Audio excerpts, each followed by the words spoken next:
My name is Amelia Ross, and there was a time when I believed that love could survive anything.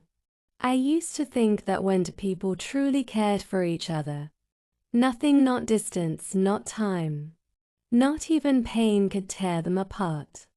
But that was before I met him, before I learned what it means to be loved deeply, and then left behind by the same person who once swore they never would. I still remember the first day I saw Daniel. It was a rainy afternoon, the kind that turns the city gray and quiet. I was sitting by the carved window, lost in my own world when he walked in. He wasn't extraordinary at first glance, just a man in a dark coat, shaking off the rain, but there was something about his smile, a warmth that seemed to cut through the cold. He ordered coffee, looked around, and our eyes met. That single glance changed the entire course of my life. We started talking that day, and somehow, what began as a small conversation turned into hours of laughter, stories and comfort I hadn't felt in years. Daniel was gentle yet strong, the kind of man who listened more than he spoke. He told me about his dreams, about how he wanted to leave the city and start fresh somewhere near the sea. I told him about my fears, how I'd always been afraid of losing people. And he held my hand and said, "I'm not going anywhere." I believed him.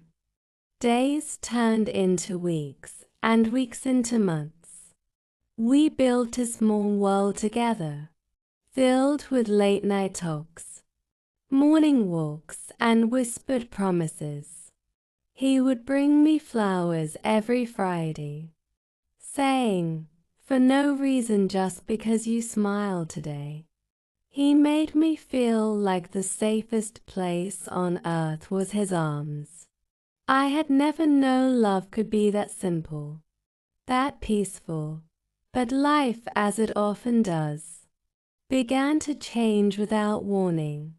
Daniel started coming home late, his eyes tired, his smile forced. When I asked if something was wrong, he would say he was fine, but his silence said otherwise. One night, I woke up and found him sitting on the balcony, staring into the dark.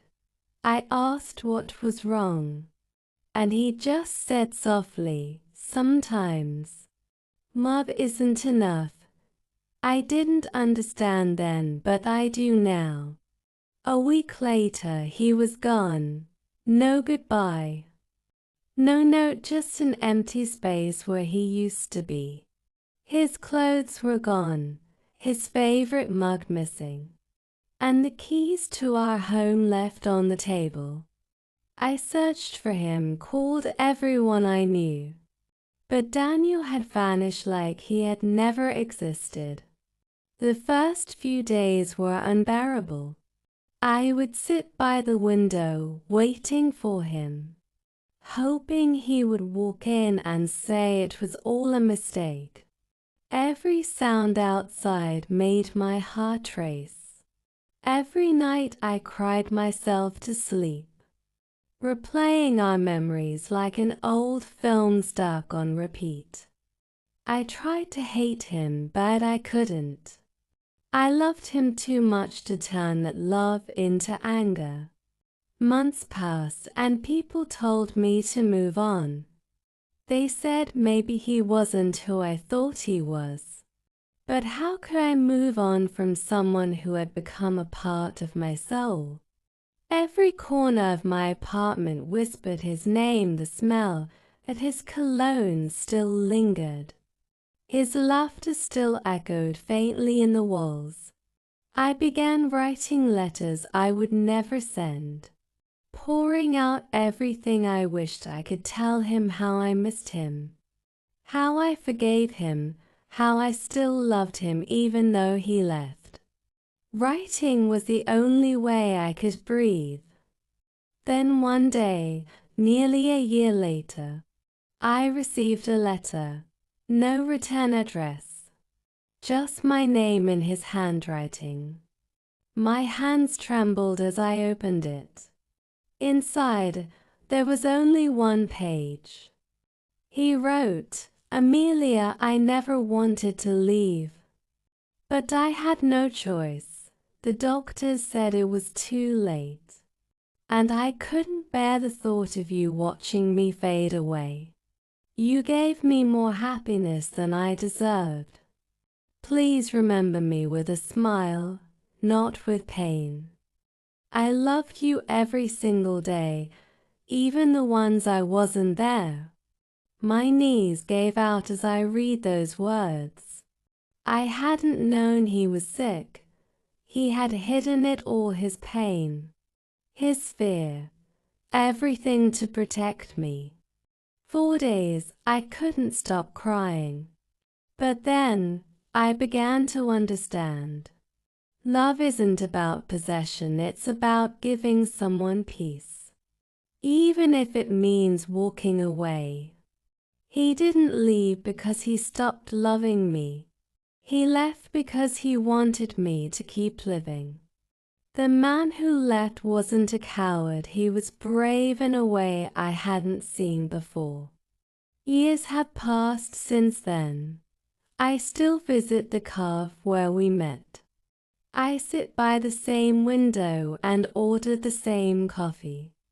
Sometimes I imagine him walking through the door again, smiling that same soft smile.